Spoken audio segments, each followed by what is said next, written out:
2009년 하버드 대학의 마이클 샌델 교수가 쓴 유명한 책이 한 권이 있습니다. Justice라고 하는 제목의 책입니다. 한국에서는 정의란 무엇인가라는 제목으로 번역이 되어서 200만 부 이상이 팔린 초특급 베스트셀러였습니다. 이 책은 마이클 샌델 교수가 하버드 대학에서 20년간 연소로 강의했던 내용을 정리해 놓은 것입니다. 매년 1000여 명이 넘는 학생들이 수강을 함으로써 하버드 대학 역사상 가장 많은 학생들이 수강했던 명강의로 알려져 있습니다. 전 세계 37개국으로 번역이 됐고 한국에서도 TV 시리즈로 방영하기도 했었습니다. 이 책에서 샌델 교수는 정의라고 하는 것을 크게 세 가지 차원에서 소개합니다. 첫 번째로 행복을 극대화하는 것이 정의다. 흔히 말하는 공리주의가 말하는 최대 다수의 최대 행복의 실현을 정의로 보았습니다. 두 번째는 자유를 누리게 하는 것이 정의다. 개인의 권리, 인권, 언론의 자유, 종교의 자유.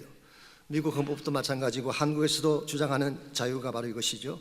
세 번째로 미덕을 세우는 것이 정의다라고 규정했습니다. 즉 도덕적 이상을 실현하는 것을 말하는 것입니다. 이 세 가지 케이스를 여러 가지 예들을 통해서 철학적으로 논리적으로 잘 소개를 하고 있습니다만은 과연 이것만으로 참된 의미에서의 justice, 정의를 정의할 수 있을까요? define 할 수 있을까요? 저는 그게 동의를 할 수가 없습니다. 왜냐하면 여기에 소개된 이 모든 가치들은 상대적인 가치이기 때문에 그렇습니다. 절대적 기준이 될 수가 없고 절대적 잣대가 될 수가 없는 것입니다. 예를 들어서 행복이 중요하긴 하지만 나의 행복을 위해 다른 사람의 행복을 깨뜨려도 괜찮은 것일까요? 한국 드라마에 흔히 등장하는 불륜의 케이스처럼 나의 행복을 위해 남의 남자를 빼앗는 경우를 정의라고 말할 수 있을까요? 혹은 자유가 중요하긴 하지만 나의 자유를 위해 공동체의 질서를 깨뜨린다면, 국가의 질서를 깨뜨린다면 이것을 정의라고 말할 수 있을까요? 도덕적인 이상이라고 하는 것도 기준이 애매합니다. 시대를 따라 사회를 따라 기준이 달라지기 때문이죠. 탈레반이 말하는 도덕은 테러를 말합니다. 지난 금요일 목자 수련회 때 우리 모두가 보았던 것처럼 여자를 땅에 가슴까지 묻어놓고 죽을 때까지 돌로 치는 것이 그들이 말하는 정의입니다. 한국의 정치도 마찬가지 아니겠습니까? 정권이 바뀔 때마다 적폐 청산을 외치는데 사실은 그 정권이 또 똑같은 적폐를 행하는, 그래서 정권이 바뀔 때마다 이것이 사이클처럼 돌아가는 케이스를 볼 수가 있습니다. 이런 의미에서 인간이 만든 정의라고 하는 것, 사람이 규정한 정의라고 하는 것은 절대적일 수가 없고 이것을 가지고 정의를 판단할 수가 없습니다. 성경 말씀에 의하면 진정한 차원의 justice는 오직 하나님만이 세울 수 있다고 가르치고 있습니다. 왜냐하면 하나님 한 분에게만 절대적 기준이 되는 의가 있으시기 때문에 righteousness가 없으면 누구를 판단할 수가 없고 righteousness에 근거하지 아니한 정의는 바른 정의가 될 수가 없기 때문에 그렇습니다. 이것을 알지 못한 채 오늘날 많은 사람들이 자기중심적인 정의를 가지고 하나님을 대적하기도 하고 세상적인 정의의 기준을 가지고 하나님의 공의를 무시하는 경우를 보게 되는데 이것은 참으로 위험하고 어리석은 선택이 아닐 수 없습니다. 우리가 하나님의 공의를 무시한다고 해서 공의가 없어지는 것이 아니라 때가 되면 반드시 공의에 입각한 심판이 임하게 되고 결과 우리 삶의 터전이 붕괴되는 것입니다. 이런 의미에서 우리가 건강하고 올바른 크리스찬 삶을 살아가기를 원한다면 하나님의 정의가 무엇인지를 바로 깨닫고 그것에 합당한 삶을 추구할 수 있어야 됩니다. 오늘 같이 봉독한 본문에 보시면 하나님의 정의를 무시한 채 자신들의 악함을 정당화시켰던 유다 백성을 향한 책망의 말씀이 오늘 본문에 기록된 내용입니다. 17절 말씀 먼저 보시면은 오늘 본문은 그들의 악함을 다음과 같이 묘사하고 있습니다. 너희가 말로 여호와를 괴롭게 하고도 이르기를 우리가 어떻게 여호와를 괴롭혀 드렸나이까 하는도다. 말을 통해서 여호와를 괴롭혔다고 설명합니다. 괴롭게 했다는 이 말은 근심되게 했다, 지치게 했다, 혹은 아프게 했다 그런 뜻을 갖고 있습니다. 하나님에 대한 원망을 쏟아부음으로 공격하고 하나님을 탓하는 말을 통해서 하나님의 마음을 아프게 한 백성들의 모습. 근데 이와 같은 백성들의 모습은 오늘 처음 시작된 것이 아니라 오랜 역사를 갖고 있습니다. 이와 같은 관행이 언제부터 시작됐을까요? 성경에 의하면 출애굽 때부터 시작되었다고 밝히고 있습니다. 하나님께서 그들에게 자유를 주시고 약속의 땅을 허락해 주셨음에도 불구하고 가는 길이 멀다고 하나님을 원망하고, 물이 없다고 하나님을 원망하고, 고기가 없다고 하나님을 원망하고, 다시 애굽으로 돌아가자고 하나님을 향해 대적했던 40년간의 이스라엘 백성의 관행이 오늘까지 지속된 것을 볼 수가 있습니다. 오늘 본문의 경우는 두 가지 왜곡된 말로 하나님을 괴롭혔습니다. 첫 번째는 모든 악을 행하는 자는 여호와의 눈에 좋게 보이며 그에게 기쁨이 된다고 말하므로, 이것은 하나님의 본성을 왜곡한 말입니다. 여러분, 하나님이 과연 악을 좋게 보고 악한 자의 행적을 기뻐하시는 분일까요? 성경은 정반대를 말합니다. 하나님은 악을 참아보지 못하시며 행악자를 그냥 두지 못하는 분으로 소개합니다. 왜냐하면 하나님은 거룩한 속성을 가지신 분이기 때문에, 하나님의 의가 있기 때문에 하나님은 악과 같이 동행할 수 없는 분이신데, 그 당시 유다 백성들은 하나님의 이와 같은 속성을 왜곡시켰습니다. 두 번째 케이스가 정의의 하나님이 어디 계시냐 반문했어. Where is the God of justice? 정의를 행하신 하나님이 어디 계시냐. 이것은 하나님의 정의를 무시할 뿐만 아니라 자신들의 허물을 하나님께 전가시키는 말이라고 할 수가 있습니다. 지금 유다 사회가 붕괴되어지고 성전이 회파되어진 것이 하나님이 정의를 행사하지 않아서 그런 것일까요? 아닙니다. 자기들의 죄와 탐욕 때문에 사회가 무너지고 성전이 무너지게 된 것입니다. 자신들의 잘못은 돌아보지 아니하고 마치 하나님이 공의를 행하지 않으셔서 이와 같은 상황이 왔다고 하나님을 탓하는 이들의 모습, 이것이야말로 하나님을 향한 망발이 아닐 수가 없고 하나님에 대한 대적이 아닐 수가 없습니다. 이와 같은 그 당시 유다 백성들의 반문에 대해서 오늘 본문 3장 1절에서 6절은 하나님이 답변을 주십니다. 정의가 어디 있느냐고 묻는 그들에 대해서 하나님은 하나님이 준비하신 정의가 있다. 세상 기준이 아니라 하나님께 세우신 절대적 기준에 의한 정의가 있다. 그리고 그것을 통해 때가 되면 모든 악한 자를 심판하실 것이다. 이것이 오늘 3장 1절에서 6절까지에 소개된 말씀의 내용입니다. 여러분과 제가 인식해야 될 중요한 진리가 여기 있습니다. 정의는 세상이 세우는 것도 아니고 사람이 세우는 것도 아니고 정의는 하나님이 세우시는 것입니다.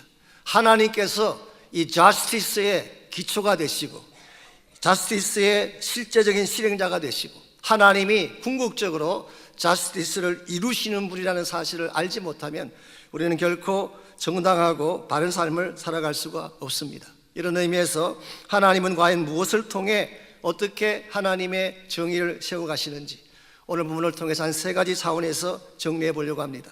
첫 번째로 하나님은 주님의 오심을 통해 정의를 세워가십니다. 즉 예수 그리스도의 오심을 통해 하나님의 의가 실현되어 가는 것입니다. 1절 말씀을 보겠습니다. 만군의 여호와가 이르노라 보라 내가 내 사자를 보내리니 그가 내 앞에서 길을 준비할 것이요 또 너희가 구하는 바 주가 갑자기 그의 성전에 임하시리니 곧 너희가 사모하는 바 언약의 사자가 임하실 것이라. 이 말씀에 보면은 내가 내 사자를 보낸다 그러셨어요. 여기서 말하는 나의 사자가 누구를 의미할까요? 영어 성경에는 my messenger 그렇게 번역이 되어 있는데 히브리 말 원어를 보게 되면 말라키라고 되어 있어요. 말라기라는 선지자 이름과 동일한 단어입니다. 그래서 어떤 성경 주석가는 말라기 선지자를 말하는 것이 아닌가 그렇게 설명하지만 문맥상 이것은 받아들일 수가 없습니다. 어떤 분들은 천사를 말하는 것이다 그렇게 설명도 했지만 그것도 앞뒤가 맞지 않습니다. 그러므로 가장 보편 타당한 해석은 침례 요한을 의미하는 것입니다. 왜냐하면 그가 내 앞에 길을 준비할 것이라고 말했기 때문에. 이사야 40장 3절에 보게 되면 광야에 외치는 소리가 들리는데 여호와의 길을 예비하라 하나님의 대로를 평탄케 하리라. 그리고 이 예언의 성취가 John the Baptist 침례 요한이었어요. 마치 왕이 오기 전에 길을 닦듯이 요한은 예수님께서 오시기 전에 주님의 오실 길을 예비했습니다.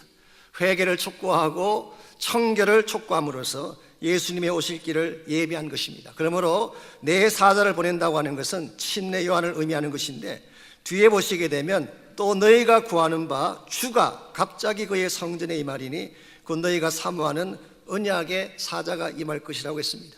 여기에 표현된 주 혹은 언약의 사자는 누구를 지칭하는 것일까요? 이것은 바로 예수 그리스도를 말하는 것입니다. 히브리서 12장 24절에 의하면 예수 그리스도는 새 언약의 중보자라고 했습니다. 즉 율법이라고 하는 옛 언약이 아니라 새 언약을 통해 우리를 구원하실 우리의 하나님과 우리 사이에 중보자 됐음을 표현한 것이죠. 이런 측면에서 예수 그리스도가 하나님이 하나님의 의로 올라올 수 있도록 준비하신 의의 핵심이라고 말할 수가 있습니다. 성경은 예수님이 바로 진리시고 의가 되시고 예수 그리스도가 모든 공의의 집행자가 되실 것을 성경은 말씀하고 있습니다.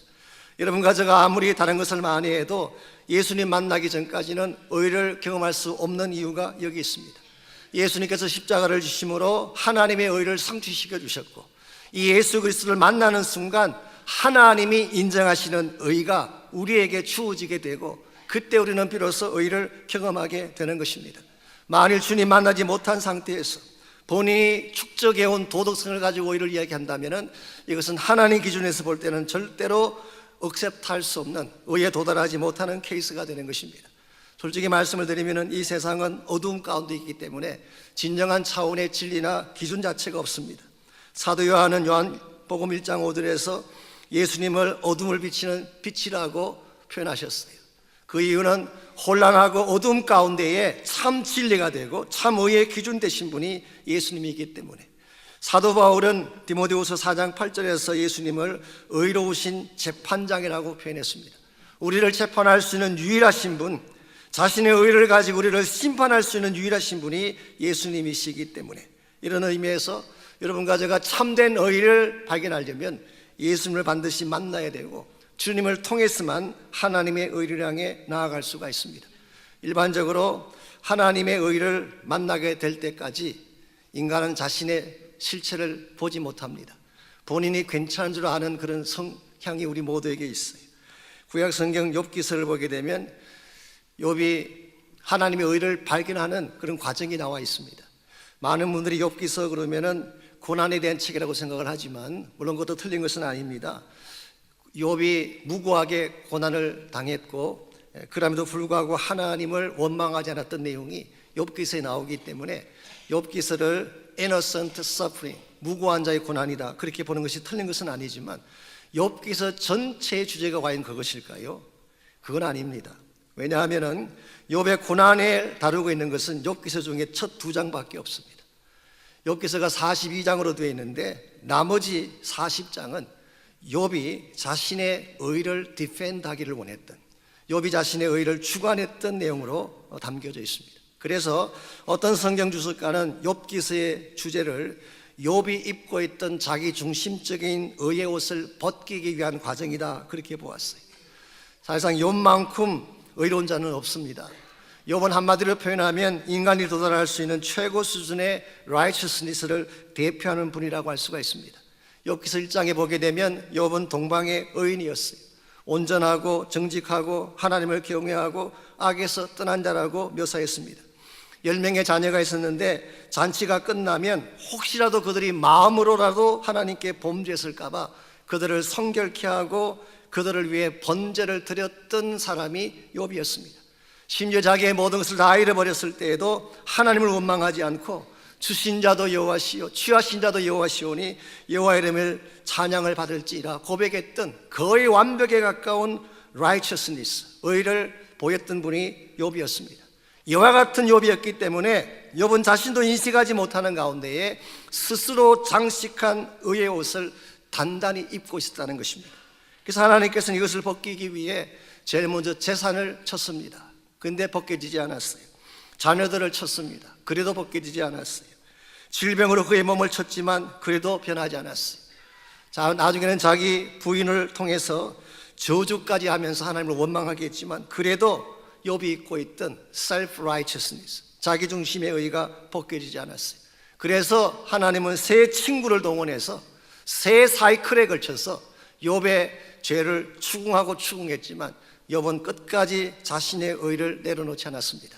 그랬는데 하나님께서 드디어 폭풍 가운데 나타나셔서 하나님이 말씀하기 시작하는 순간 비로소 욥이 하나님을 보게 됩니다.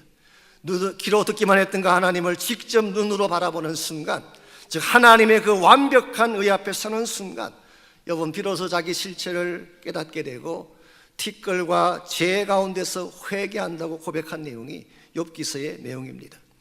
욥이라고 하는 인생이 아무리 라이처스해도 인간적인 차원에서 본다면 아무리 완벽해 보이는 의를 소유했다고 할지라도 하나님의 의 앞에 서면 아무것도 아니라는 사실을 욥기서가 가르치고 있는 것입니다.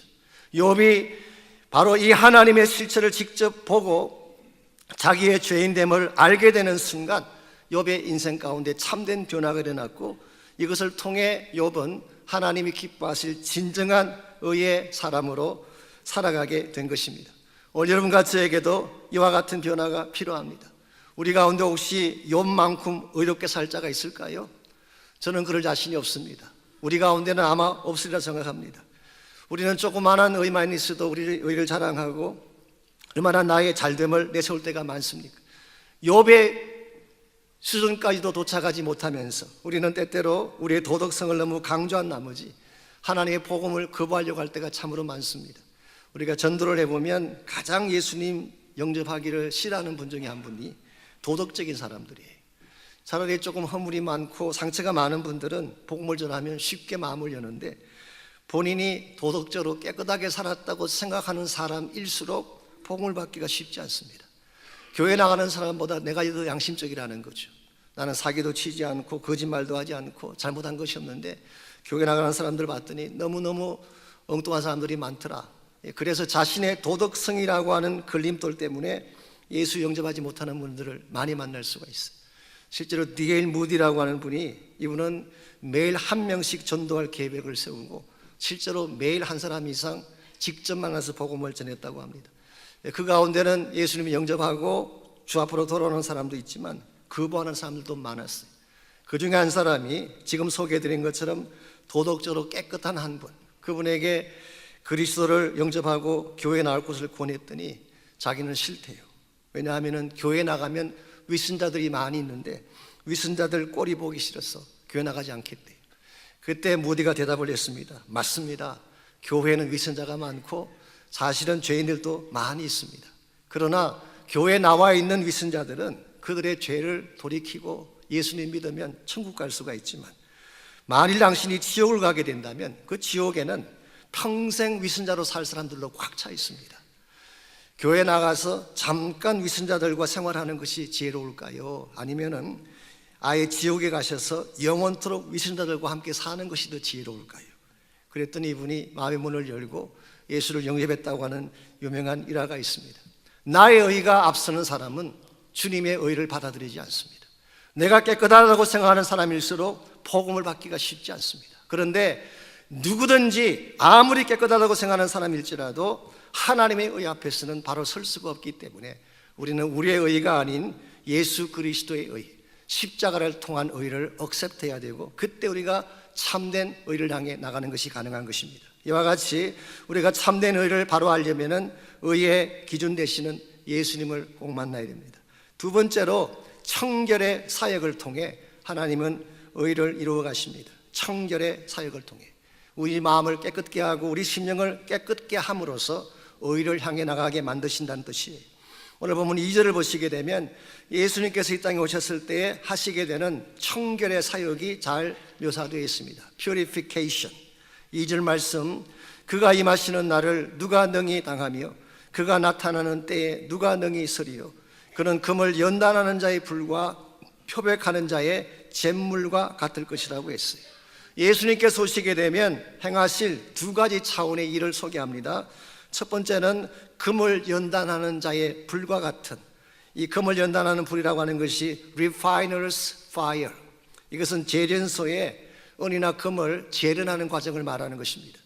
은이나 금이라고 하는 것에는 불순물이 많이 섞여 있지 않습니까? 그런데 뜨거운 불을 통해서, 영광로 불을 통해서 그 모든 찌꺼기를 다 깨끗하게 제거하고 나면은 순금이 되고 순은이 되는, 이게 refiner's fire.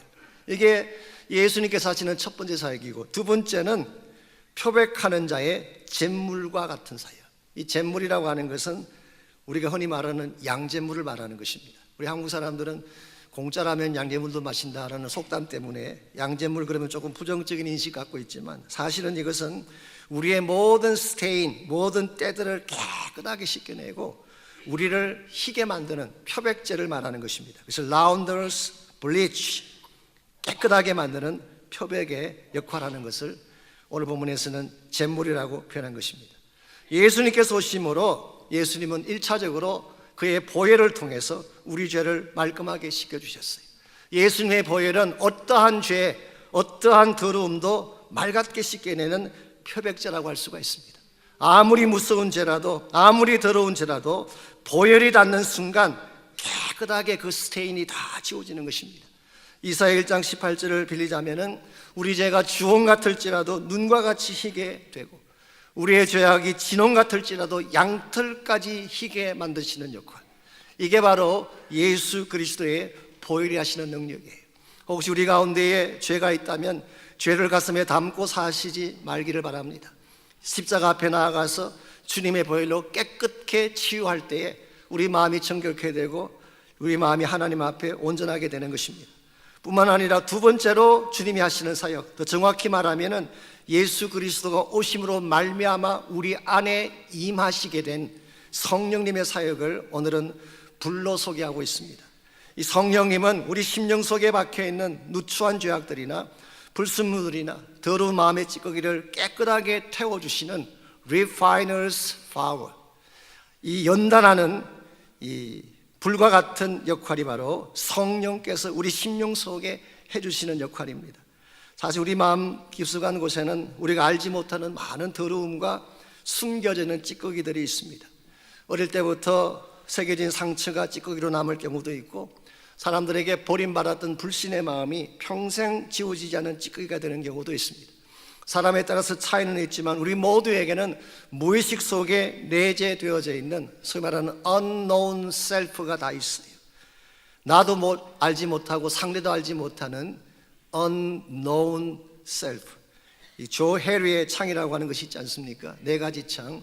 이 오픈 윈도우는 나도 보고 상대도 보는 경우, 두 번째로 hidden window는 나는 감추어서 보지 못하지만 상대는 보지 못하지만 나는 아는 경우, 세 번째가 블라인드 윈도우, 이것은 나는 못 보지만 상대가 보는 것. 이 세 가지는 어쨌든 간에 치유할 수 있는 가능성이 많은데요, 나도 보지 못하고 상대도 보지 못하는 미지의 자, 이 unknown self는 인간적인 수단만으로는 절대로 처리가 되지 않습니다. 이건 누가 할 수 있는 것이냐? 오직 성령께서만 그것을 끄집어낼 수가 있어요. 가끔 여러분과 제가 기도하는 가운데에 성령 안에서 깊이 기도하는 중에 내가 미처 알지 못했던 깊은 차원의 찌꺼기가 나올 때가 있잖아요. 그때 우리가 그 죄를 자복하고 통회할 때에 우리 마음이 시원케 되는 경험들을 해본 적이 있을 것입니다. 우리의 마음 중심에 있는 이와 같이 알려지지 않았지만 내 마음속에 깊이 뿌리내리고 있는 이와 같은 마음의 찌꺼기들, 불순물들을 다 처리해내야지 그때 우리가 참된 자유함을 누리게 되고 하나님의 의를 향해 나갈 수가 있는 것입니다. 제가 얼마 전에 신문 칼럼을 읽는 중에 재미있는 제목의 글을 보았습니다. 성격 좀 갈아 끼워주세요. 그런 제목의 글이었어요. 마치 타이어 갈아 끼듯이 성격 좀 갈아 끼워주세요. 그게 봤더니 한국인들의 이혼 사유에 대한 말씀이 나오는데, 한국인들이 이혼하는 사유 중에 넘버 원이 성격 차이 때문이에요. 성격 차이. 그리고 넘버 투가 경제 문제로 나와 있습니다. 그런데 그 글을 쓰신 분에 의하면 성격 차이라고 하는 것은 대개가 대외용 멘트에 불과한 것이지 실제로 그것 때문에 헤어지는 경우는 많지 않대요. 예를 들어서 남녀 간의 성격이 같으면 행복할까요? 아닙니다. 성격이 같다고 행복해지지 않아요. 제가 바라는 남편감은요, 이해심 많고 유머가 뛰어나고 능력이 많고 대범하면서도 섬세하게 나를 보살펴주는 남자. 대범하면서도 섬세하게 보살펴주는 게 어떻게 가능해요? 대범하면서도 섬세하게 나를 보살펴줄 수 있는 그런 남자 없어요. 남자들에 대한 경우는요, 예쁘고 착하고 머리 좋고 나만 바라보는 그런 여자. 제가 우리 와이프를 높이 평가하지만 우리 와이프도 그 정도는 아닙니다. 어떻게 예쁘고 착하고 머리 좋고 나만 바라보는 여자를 기대할 수 있겠어요? 오늘 많은 사람들이 외적인 조건이나 이기적인 기대치를 갖고 만나기 때문에 관계가 바르게 되지 않고 깨어지는 것입니다. 정말 바른 관계가 되려면 내 안에 다른 찌꺼기가 없어야 돼요. 과거에 대한 상처나 선불이나 정오심이나 불신의 찌꺼기가 다 제거되어지고 순전한 마음을 가지고 만났을 때에 그 관계가 건강해지고 아름다워지게 되는 것입니다. 내 마음을 어떻게 내가 정결케 할 수 있을까요? 우리의 힘과 능으로 되지 않습니다. 예수님의 보혈로 정결케 하고 나에게 밝혀지지 아니한 더 깊은 차원의 상처들은 성령을 통해서 조명하고 내 심령 깊은 곳까지 성령의 불로 다 태워서 나의 심령이 새롭게 되었을 때 관계가 회복되어지고 참된 차원의 기쁨과 자유를 누리게 되는 것입니다. 여러분이나 저나 아직은 완성품이 아니지 않습니까? 우리 루트 사모님이 고백하셨던 것처럼 우리 모두는 공사 중이잖아요. 아직도 공사가 진행되기 때문에 실수도 하고 실패도 하는 것입니다. 이와 같은 우리에게 필요한 것은 나 중심적인 의의가 아니라 예수님의 십자가와 성령의 능력입니다. 여러분 한 분 한 분이 성령의 능력 앞에 여러분 자신을 내어드리고 주님의 보혈의 십자가 능력으로 심령을 새롭게 할 때에 여러분의 인생은 한 단계 한 단계 하나님의 의를 향해 나아갈 수가 있는 것입니다. 이와 같이 하나님의 의 가운데 도달하려면 1차적으로는 예수 그리스도가 필요합니다.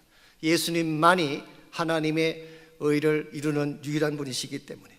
두 번째로 십자가와 성령을 통해서 날마다 나를 정결케 하고 깨끗게 할 때에 물론 한꺼번에 되지는 않지만 단계적으로 한 단계 한 단계 의를 향해 성장해 갈 수가 있는 것입니다. 마지막 세 번째로 하나님께서 준비하신 것이 보상의 원리입니다. 하나님이 준비하신 의의 완성은 우리가 행한 것을 다 갚아주심으로 하나님의 의를 완성하신다, 그렇게 성경이 기록하고 있습니다. 4절과 5절을 보겠습니다. 그때의 유다와 예루살렘의 봉헌물이 옛날과 고대와 같이 나 여호와께 기쁨이 되느니와. 이 그때가 언제를 말할까요? 즉 예수님께서 오셔서 우리의 모든 죄를 깨끗하게 하실 그때를 말하는 것입니다. 나의 이 모습 가지고는 하나님께 기쁨이 되지 않는데 예수님 때문에 나의 속심령이 깨끗하게 되고 정결케 되었을 때 비로소 우리가 드리는 봉헌물이 혹은 우리 자신이 여호와께 기쁨이 된다. 그러므로 예수 그리스도를 통해 정결함을 받은 자에게는 하나님께서 억셉트하시는 기쁨의 인생이 되는 것입니다.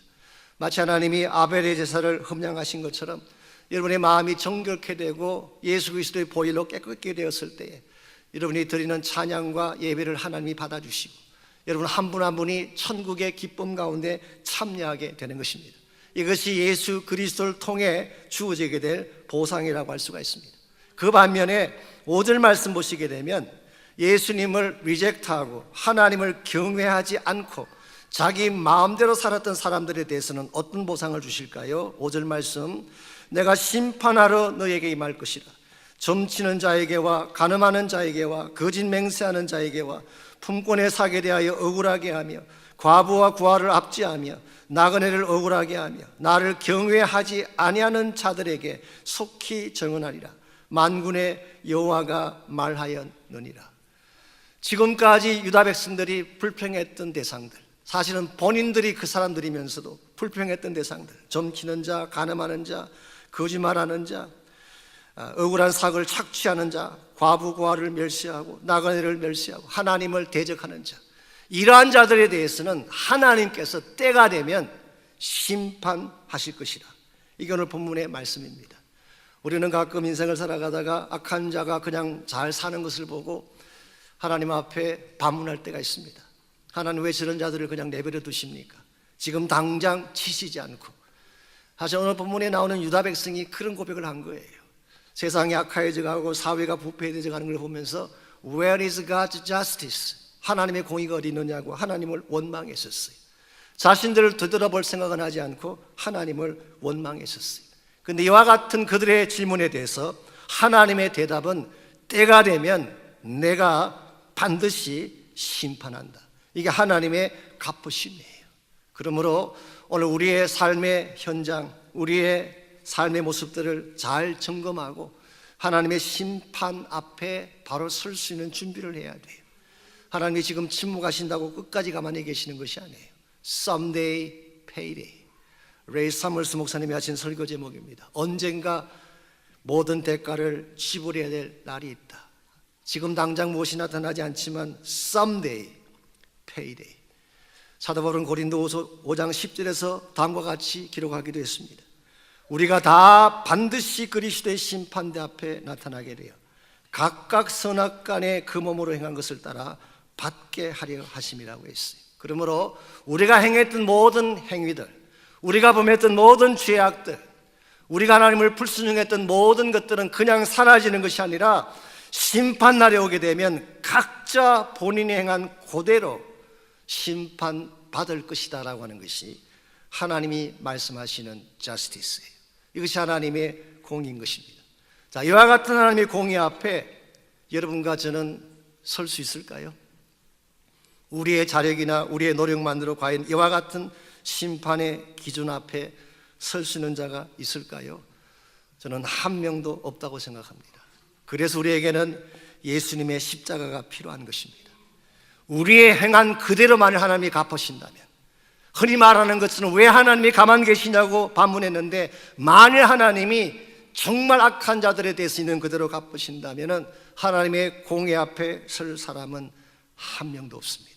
그럼 우리에게는 하나님의 은혜가 필요하고 예수님의 십자가의 의가 필요한 것입니다. 그래서 6절 말씀 보시면 하나님은 우리 모두에게 위로가 될 수 있는 귀한 약속을 주십니다. 나 여호와는 변하지 아니하나니 그러므로 야곱의 자손들아 너희가 소멸되지 아니하느니라.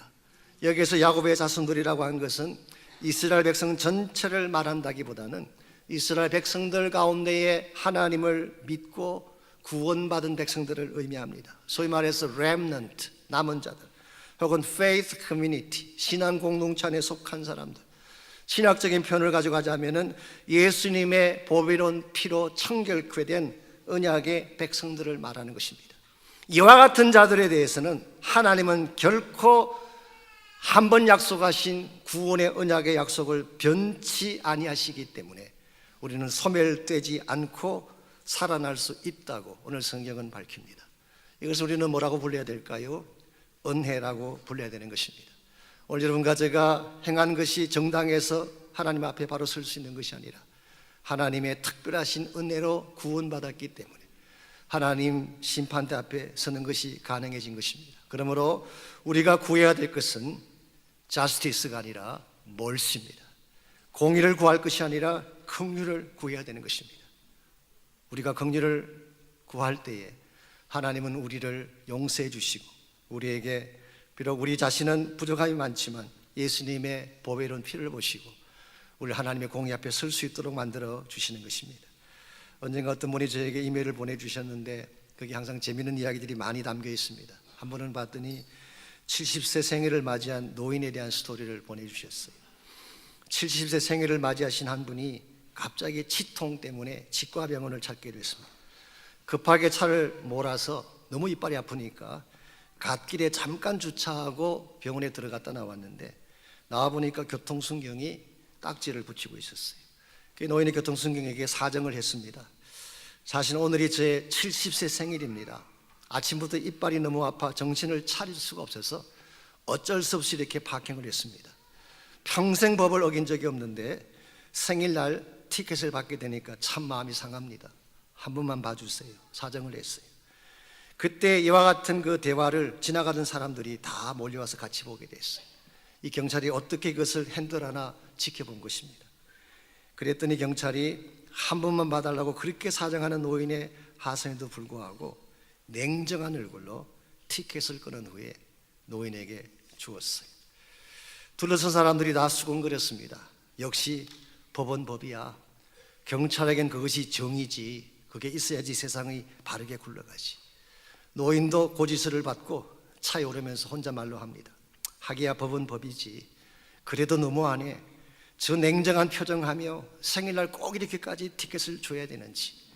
그리고 자동차에 탄 노인이 고지서 금액이 얼마인가 확인하려고 고지서를 폈더니 그 안에 아무 금액이 적혀 있지 않고 대신 Happy Birthday 어르신이라는 글자가 적혀 있었어요. 이것을 본 노인이 걸어가는 경찰을 향해 손을 흔들자 경찰도 밝은 미소로 격려를 했다고 합니다. 이와 같은 것을 우리는 긍휼이라고 부르는 것입니다.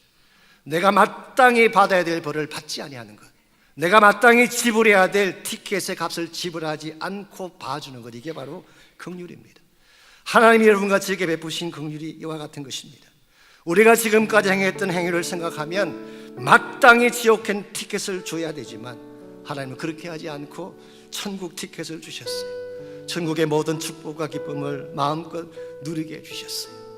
왜냐하면 내가 받아야 될 형벌의 대가를 예수님께서 대신 지불해 주셨기 때문에 이와 같이 구원받고 이와 같이 하나님의 은혜 앞에 서게 된 자가 여러분과 저입니다. 자, 이와 같은 은혜로 구원받았으니 이제는 마음대로 살아도 괜찮을까요? 아닙니다. 이렇게 용서받고 은혜로 구원받았기 때문에 우리는 더 진실해야 되고 더 거룩해야 됩니다. 예수님의 은혜로 구원받았다는 자가 거룩을 버리고 진실을 버리게 된다면 우리를 용서하신 하나님의 공의가 멸시를 받게 됩니다. 하나님의 영광이 땅에 떨어지게 되는 것입니다. 그러므로 우리가 은혜를 입었기 때문에 하나님의 긍휼을 입었기 때문에 오히려 세상 사람과 같이 살지 말고 더 진실하게, 더 거룩하게, 더 아름답게 살아서 하나님 영광을 위해 사는 자가 되어야 합니다. 그러므로 오늘 아침 우리 모두가 기도해야 될 기도 제목이 있습니다. 비록 나의 모습은 부족하지만 나에게 진실함의 능력을 달라고 기도하십시오. 신실하게 살 수 있는 힘을 달라고 기도하십시오. 나의 노력만으로는 그렇게 살 수가 없지만 내 안에 오신 성령님께서 능력을 베풀어 주시면 거룩함이 나의 삶 속에 나타날 수가 있습니다. 악을 이길 수 있는 능력을 소유할 수가 있습니다. 심지어 나의 마음에 뿌리 깊이 내린 상처와 선뿌리까지도 다 도려내고 하나님 영광 앞에 기쁨으로 달려갈 수가 있습니다. 그러므로 이 시간 나같이 기도할 때에 나를 거룩하게 만들어 주십시오. 신실하게 만들어 주십시오. 세상 사는 분 보기에 부끄럽지 아니한 진실된 그리스도인 되게 달라고, 성령께서 나를 그렇게 만들어 달라고 우리 다 같이 한 목소리로 함께 기도하겠습니다.